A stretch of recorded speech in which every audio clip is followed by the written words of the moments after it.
Pio TV Go app එක දැන්ම දාගන්න. Pio TV Go SLT Pio TV TV බලන හොඳම විදිහ.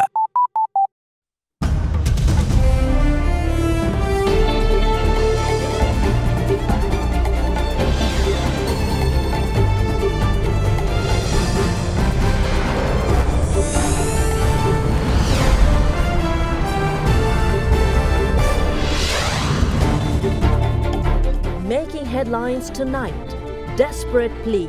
Prime Minister Ranil Wickremesinghe urges foreign envoys to lift the travel ban on Sri Lanka. On the way to confiscation, terrorists' bank accounts with over 130 million rupees suspended. 5 new suspects also in cuffs, including an Arabic school principal. Parliament votes. State of emergency extended. Select committee empowered. Survival of the fittest. As Rahul Gandhi meekly surrenders his family's ancestral seat, Britain's Prime Minister walks away. All this and much more coming up on First at 9, this Friday, the 24th of May 2019. AdaDerana ඇතුළත ඉදීම සමනය කරන අතර විනාඩි 5කින් ක්‍රියා කිරීම ආරම්භයි. AdaDerana දිවියට නව දිරයක්. AdaDerana වෙතින් එසේ කැක්කුමට විශේෂඥ AdaDerana Head Fast ඉක්මනට සහනය අදම අත්විඳින්න. From AdaDerana, this is AdaDerana First at 9. Live from Studio 24 in Colombo.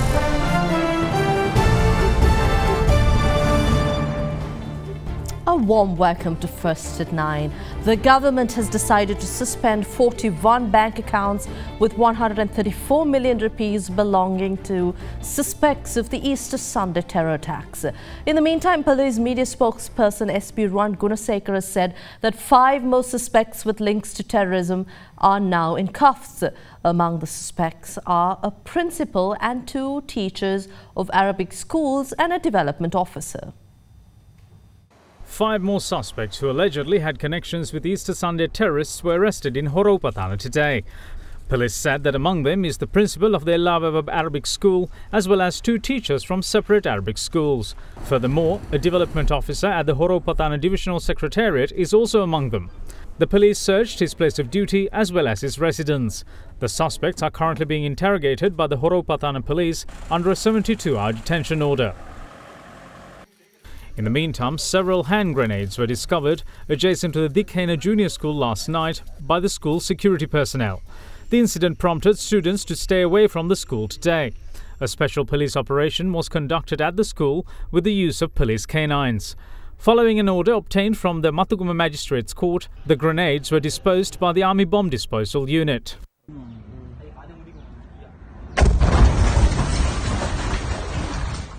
Myanmar's news outlet, the Irrawaddy, in the meantime reports that a Sri Lankan, believed to have connections with those involved in the Easter Sunday bombings, was arrested in Myanmar last evening. It says that Myanmar police detained 39-year-old Abdul Salam Irshad Mahmood when he appeared at an immigration office in downtown Yangon to renew his visa. It is also reported that the arrest came after Myanmar Tourist Police's request on Wednesday to the country's Hotel and Tourism Department to report if the suspect had registered at hotels or a guest house. The media report also says that the suspect arrived in Yangon on a tourist visa in January last year. Meanwhile, police media spokesperson SP Ruan Gunasekara said 41 bank accounts with 134 million rupees in deposits belonging to suspects of the Easter Sunday attacks are suspended. The suspects are currently held in custody of the Criminal Investigation Department and the Terrorism Investigation Division. Early this month, the police media spokesperson said that money accumulating to over 140 million rupees and other assets worth over 7.1 billion rupees owned by the terrorists responsible for the attacks was identified during investigations and measures were being taken to confiscate them. Prime Minister Ranil Wickremesinghe has urged foreign envoys in Sri Lanka to lift the travel bans imposed on Sri Lanka, saying that the island nation has returned to normalcy following the Easter Sunday attacks. During a special meeting at Temple Trees this evening, the Premier went on to assure the diplomats that maximum security measures have been taken in order to safeguard the public, while strict instructions are also given to security units in order to prevent prevent communal violence. Prime Minister Ranil Wickremesinghe held a special discussion with ambassadors and high commissioners at Temple Trees this evening, where they were briefed on the current security situation of the country and investigations surrounding the Easter Sunday attacks. According to the Prime Minister's media division, during the meeting, the Prime Minister informed the participants that strict instructions are issued to relevant security units to ensure that the law is enforced against individuals who incite communal violence. He further informed the foreign envoys that normalcy is restored and maximum security measures are taken to ensure the safety of the public. During the discussion, the Prime Minister appealed the envoys to lift their respective travel bans imposed on Sri Lanka in a bid to encourage tourism. The meeting also saw the participation of State Minister of Defence Ruwan Wijewardena, Secretary to the Prime Minister Saman Ekanayake, Foreign Minister Ravinath Aryasinghe and Deputy Inspector General of Police Ajit Rohana. Meanwhile, the Prime Minister called on His Eminence Fernando Cardinal Filoni, who is in Sri Lanka as the representative of the Pope, His Holiness Pope Francis, last evening. A special meeting was held at the Embassy of the Holy See in Colombo, where a lengthy discussion was held on measures that have been taken following the Easter Sunday attacks. The meeting also saw the presence of Archbishop of Colombo, His Eminence Malcolm Cardinal Ranjit, and Apostolic Nuncio Archbishop Pierre Nguyen Van Tot. Venerable Galagodatte Gnanasara Thera, who walked free from Valikada prison yesterday following a presidential pardon, was in a bellicose mode yet today, feeling vindicated over his pre-incarceration comments over Islamic extremism in Sri Lanka. The Thera pointed to the alarms he gave over Zaharan Hashim in particular, saying he had proof of those cautions he had given to relevant authorities back in 2013, which ultimately fell on deaf ears. In the meantime, the Thera called on President Maithripala Sirisena last evening. General Secretary of the organisation Bodu Balasena, Venerable Galagodatte Gnanasara Thera, who was granted a presidential pardon yesterday, called on President Maithripala Sirisena last evening. The Thera arrived at the President's official residence at Mahagamasekara Mawatha. His mother, who accompanied the Thera, conveyed her gratitude to the President for pardoning the Thera.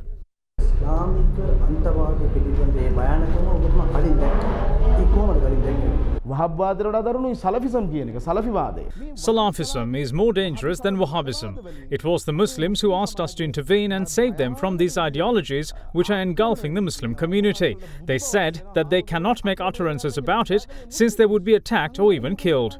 We started talking about this issue and it started with halal. I said towards the end of 2013 that a youth named Zahran was spreading Wahhabism in the eastern province while committing acts of extremism. I warned that he was about to be shipped off by Shibli Farooq and Abdul Rahman through the formation of the Front for Good Governance. I called for their arrest and I have proof. In fact, Minister Alavi Maulana said the same thing in 2007.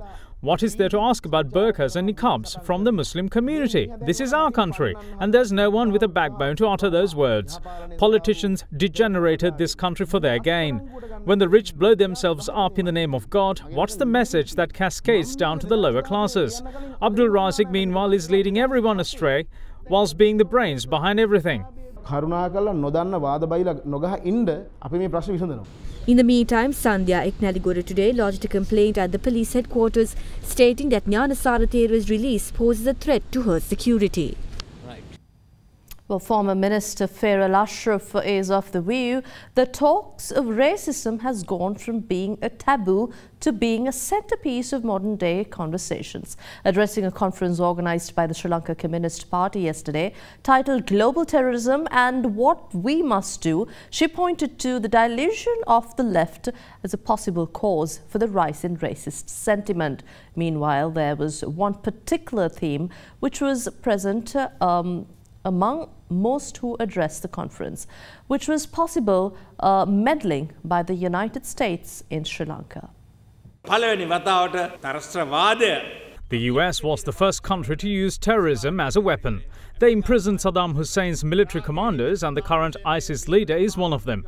After the US released them, they formed their own organizations. In 1999, they decided to form Al-Qaeda, and in 2006, it becomes ISIS. He exits Al-Qaeda and becomes a religious leader. My view is that the US has the best intelligence on terrorist cells. Then comes Saudi Arabia. We must bring the foreign and security policies of our country under a common consensus.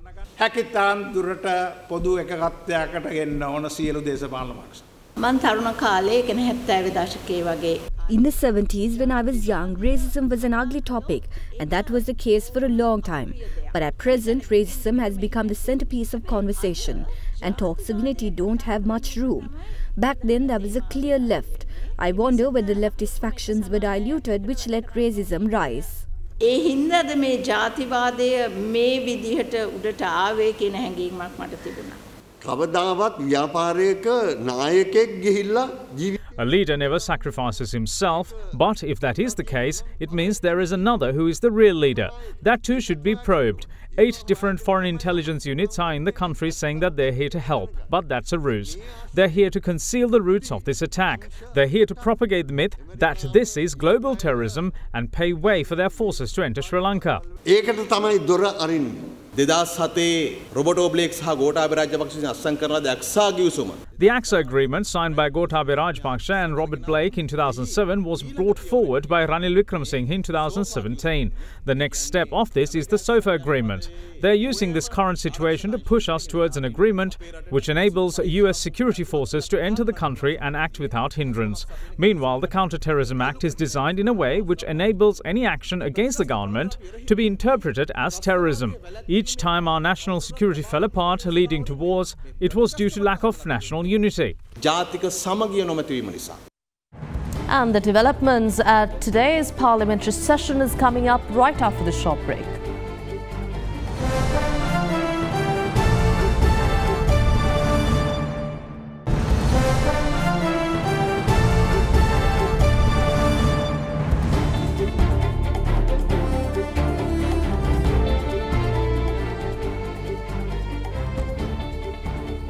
Welcome back. Parliament convened today to approve the Gazette notification brought forward by President Maithripala Sirisena to extend emergency regulations by another month. Accordingly, earlier this evening, the Gazette notification was passed with 22 parliamentarians voting in favour of extending the state of emergency in the country, while 8 parliamentarians of the Tamil National Alliance voted against. The UNP MP Kavinda Jayawardena has decided to step down from the Parliamentary Select Committee appointed to probe into the Easter Sunday terror attacks in the country. Speaker Karu Jayasuriya yesterday announced the 8 members of the Special Select Committee chaired by Deputy Speaker Ananda Kumarasinghe appointed to probe the coordinated terrorist attacks that took place on the 21st of last month. The committee included Minister Rauf Hakim, MP Field Marshal Sarath Fonseca, Minister Ravi Karunanayaka, MP Ashu Marasinghe, MP Jayampati Vikramaratne, MP M.A. Sumandiran and MP Kavinda Jayawardena. Today, however, UNP MP Kavinda Jayawardena decided to step down from the committee. Measures were taken to appoint Dr. Rajitha Senaratne in his place, while Dr. Nalinda Jayathissa was also named to be included in the committee. I wish to inform the House that as MP Kavinda Jayawardena has stepped down from the committee, Minister Dr. Rajitha Senaratne and MP Dr. Nalinda Jayathissa are now appointed to the committee. The committee started work yesterday and the media requested that they be invited to see what is taking place. We have nothing to hide. We are not ready to clean other people's mess. You have the power to allow this. It is the media that fabricate news. Now people will know what is true and what is not. If there's nothing to hide, then all that needs to be done is for this process to take place with transparency. But do not roll things over to our side. The date to take up the no-confidence motion against Rishad Badudin has been set. It is only after this the report by the Parliamentary Select Committee should be tabled. We changed the functions of the Select Committee as MP Jayampati brought an amendment. It states that any MP, governor or any person facilitated the terrorist group can file a case to challenge those allegations. If there is any evidence, please present them. We all agreed to appoint a select committee to provide justice to those who lost their lives in the attacks. Now certain amendments have been made without our knowledge on top of the no confidence motion.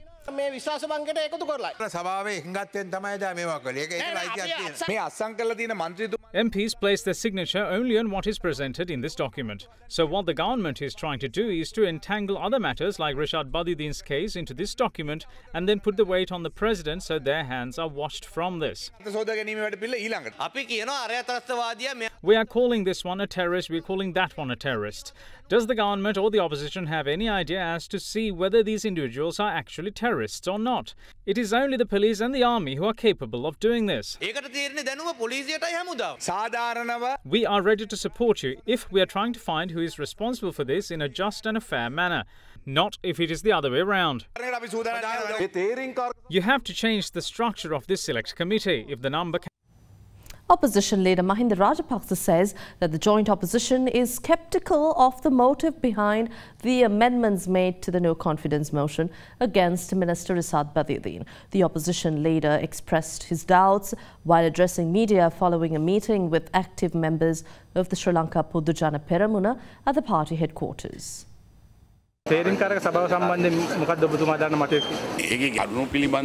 We have issues pertaining to the document because it is not the same which was signed by parliamentarians. There are amendments made to it and we question their motives. We object to the delay of the no-confidence motion.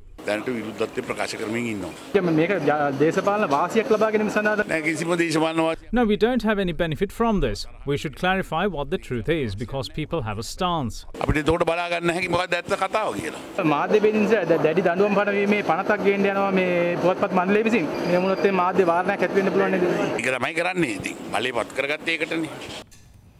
In other local news, the Attorney General has forwarded an indictment against former senior DIG Lalit Jayasinghe to the Jaffna High Court for allegedly assisting the key suspect in the rape and murder of schoolgirl Sivalokanathan Vidya. According to State Counsel Nishana Jayaratna, the indictment against the former senior DIG was forwarded to the Jaffna High Court today. Former senior DIG Jayasinghe is charged with knowing or having reason to believe the accused in Vidya's rape and murder had committed a crime and had screened the offender of the case from legal punishment. Still in local news, the Colombo High Court also issued notice on former senior DIG Anura Senanayake to appear before the court on the 6th of August for allegedly covering up evidence in connection with the murder of Sri Lankan rugby player Wasim Tajuddin. The Attorney General has filed indictments against former Crimes OIC of Narayanpeta Police Sumit Pereira, former senior DIG Anura Senanayake and former Judicial Medical Officer of Colombo Dr. Anand Samarasekara for allegedly suppressing evidence in connection with the murder of Wasim Tajuddin. Former Havelocks SC Captain Tajuddin was found dead on the 17th of May in 2012 inside his car, which had apparently crashed into a wall in Kirupana. However, the Criminal Investigations Department declared not to be an accident resulting in a murder investigation.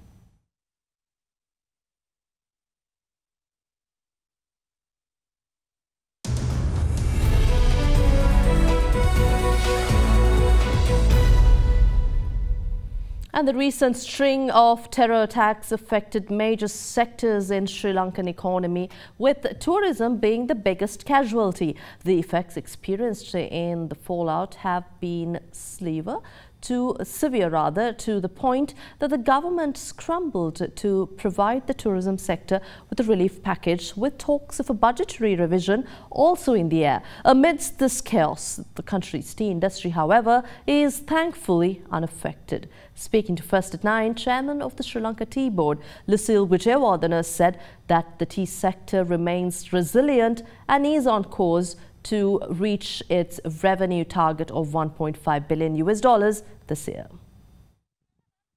Global black tea production in the first quarter of the current calendar has risen by 7.6% over the same period of 2018. According to the annual Global Tea Digest, the global black tea production till March this year has risen to 310.44 million kilograms from 288.52 million kilograms.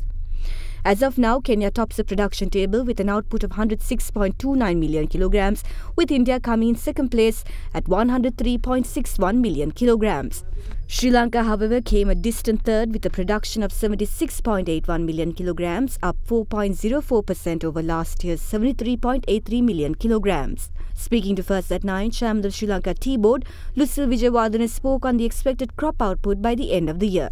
There was a production drop during the first quarter, but at the moment we see an increase in tea crops coming in. So by June this year we should be able to catch up the expected crop for this year as well. We hope to do around 300 million plus kilograms of tea for the year. Meanwhile, Sri Lanka's black tea exports to China has risen sharply so far this year, with China expected to be one of the country's major tea markets. According to Xinhua, in the first quarter of this year, almost 2.8 million kilograms of Ceylon tea were exported to China, up 8.2% from a year ago. The young people in China, youth, they have started drinking black tea with milk. So last year we sold over 10 million kilos of black tea to China, and this year we expect that number to increase. And over the years, China will going to be one of our major black tea markets. But is Sri Lanka running the risk of losing a $42 million market this year? Tea exports to Japan significantly decreased this year as exports were rejected on grounds of exceeding the default residue level imposed by Japanese authorities on MCPA, a widely used substitute weedicide by planters to glyphosate. Vijayawardene said the tea board is taking action to rescue Sri Lanka's market in Japan, with the country being one of the top 10 tea importers. Now we have banned MCPA, so therefore we are taking action to have negotiations with Japan and with the Health Ministry of Japan. Very soon we hope to lead a delegation to Japan, and hopefully within next 6 months they will have a proper guideline for the MCPA residues. So we have to wait for another about 6 months to get back to the usual volumes to Japan.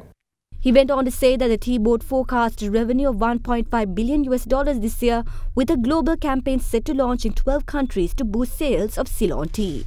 This year also we expect to do 300 million plus kilos of tea exports, and the expected income is around $1.5 billion US. So this year also going to be more or less like the previous year. And we have commenced a major global promotion campaign. We will be launching the first campaign in Russia and go on to do 12 countries. During this year, we will be doing Russia, Japan, China, and Ukraine. So it will be done over a period of 2 years in 12 countries. The International Monetary Fund advises the Securities and Exchange Commission of Sri Lanka to streamline the current enforcement program in order to improve efficiency, effectiveness and accountability of the regulatory body. Releasing a report recently, the IMF highlighted that if the SEC is to restore the public's confidence as a market regulator, it would have to reinvestigate some suspicious trading activities which were prematurely closed. The International Monetary Fund recently released a technical assistance report titled Enhancing the Effectiveness of the Sri Lankan Securities Market Enforcement Program. It advised the Securities Exchange Commission to continue to pursue measures to improve efficiency, effectiveness and accountability, which include streamlining enforcement-related processes to facilitate timely and efficient investigations and prosecutions. It further noted that the SEC should adopt criteria for prioritizing investigations and cases. The IMF stated that this could be made by establishing a framework for evaluating investigations to ensure that its resources are spent on matters that will have the greatest impact on market behavior. It added that such criteria appeared to be in use on an informal basis by the Surveillance and Investigation Committee, but should be formalized and published to provide transparency to the process and instill public confidence in the regulator. The report further noted that to restore its reputation, the SEC has determined to reinvestigate some suspicious trading activities that took place in 2010 to 2011, a notorious period of high volatility. It has been reported that these matters had been prematurely closed without thorough investigation, and as a result, the SEC has suffered reputational harm. The IMF highlighted that while the recommendations in this report will improve the effectiveness of the SEC's enforcement program, the credible deterrence cannot be achieved without the new Civil and Administrative Enforcement Authority in the Draft Securities Exchange Act. The IMF noted that the current law effectively limits the SEC to make criminal referrals to the Attorney General to prosecute market misconduct. According to the report, the mission has been advised by the staff that they have made substantial progress in completing several significant investigations that will be sent to the Commission for Enforcement Action in the near term. And at the Colombo Stock Exchange, shares closed 0.2% lower as the benchmark index was dragged down due to selling in Trans-Asia Hotels, Dialog Axiata and John Keys Holdings. The all-share price index closed 10.69 points to lower while the more liquid S&P SL20 index shed 0.10% down. Market turnover was 283.5 million rupees, with 45 stocks gaining and 72 declining. JKH contributed two-thirds of the daily turnover. And in the currency market, the Sri Lankan rupees was steady at 178 rupees and 23 cents against the US dollars, as analysts, however, expect the currency to weaken and money flows out of stocks and government securities to continue. Here's a look at a brief report on stocks and currency markets. During the week, the ASPI gained 0.7%, mainly due to price gains in counters such as CT Holdings, John Keys Holdings and RCD Hospitals Holdings. Meanwhile, the S&P SL20 increased by 0.7%. The average daily turnover for the week was down from last week to 206 million rupees. Banks, finance and insurance sector recorded the highest sector turnover during the week, whilst the second highest was seen in the diversified sector.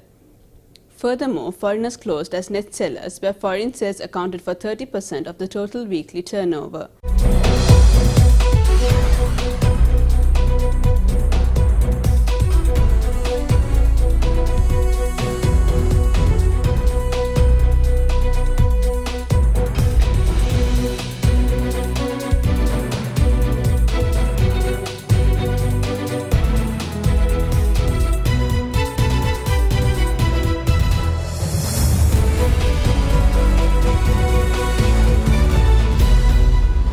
And UK is set to elect a new Prime Minister, while closer to home, Rahul Gandhi loses his home seat. We'll bring you all the details in our international news after this break.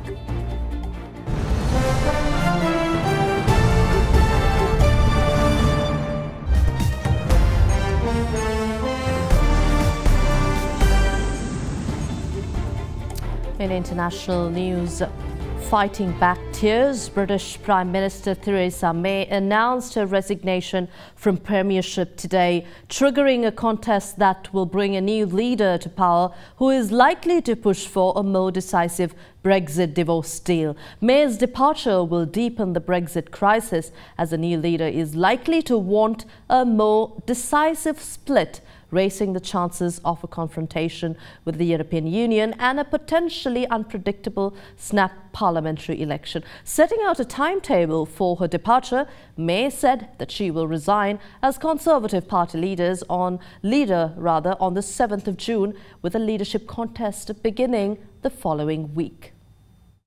Security, freedom and opportunity. Those values have guided me throughout my career. But the unique privilege of this office is to use this platform to give a voice to the voiceless, to fight the burning injustices that still scar our society. Our politics may be under strain, but there is so much that is good about this country, so much to be proud of, so much to be optimistic about. I will shortly leave the job that it has been the honour of my life to hold. The second female Prime Minister, but certainly not the last. I do so with no ill will, but with enormous and enduring gratitude to have had the opportunity to serve the country I love. Indian Prime Minister Narendra Modi's landslide victory in elections yesterday may have been a surprise to some, but as it turned out, there is a bigger shock to be had in the plight of the Indian National Congress chief Rahul Gandhi. He lost his own parliamentary seat in a borough in a northern state of India, which his family has held almost continuously for the last 4 decades. Prime Minister Narendra Modi's resounding election win left his opposite number Indian National Congress leader Rahul Gandhi battered and bruised. He is the primary heir to the ultimate political dynasty. His great-grandfather Jawaharlal Nehru was the first and longest-serving Prime Minister of India. His grandmother Indira Gandhi was the first female Prime Minister of the country, and his father was India's youngest Prime Minister. Congress won just over 50 seats against the 300 plus that Modi's BJP got, and if that was not bad enough, he lost his own seat in the family bastion of Amethi in Uttar Pradesh. He will still sit in the parliament though, because this time he contested from a second seat, Wayanad in Kerala, which he won. However, Amethi was a prestige battle. It was the seat from where both his parents, Sonia and Rajiv Gandhi, had contested and won. He himself had held it for the past 15 years. It's generally believed that whoever wins Uttar Pradesh rules the country. Rahul Gandhi said his opponent, Cabinet Minister Smriti Irani, had won the election in Amethi. Frankly, today, with all due respect, today is the day of the mandate, and I don't want to color the decision of the people of India by getting into a long conversation with you about what I think went wrong. Frankly, today, it doesn't matter what I think went wrong. What matters is that the people of India have decided that Narendra Modi is going to be the Prime Minister. And as an Indian person, I fully respect that. Well, the US Justice Department has filed 17 new charges against WikiLeaks co-founder Julian Assange, who is facing extradition from the United Kingdom. The latest charges accuse him of receiving and unlawfully publishing the names of classified sources. He was previously charged last month with 1 count of conspiring with ex-intelligence analyst Chelsea Manning to gain access to the Pentagon network. Assange is serving a jail sentence in the UK for jumping bail. The 47-year-old was arrested on the 11th of April after Ecuador abruptly withdrew his asylum and later jailed for 50 weeks for skipping bail.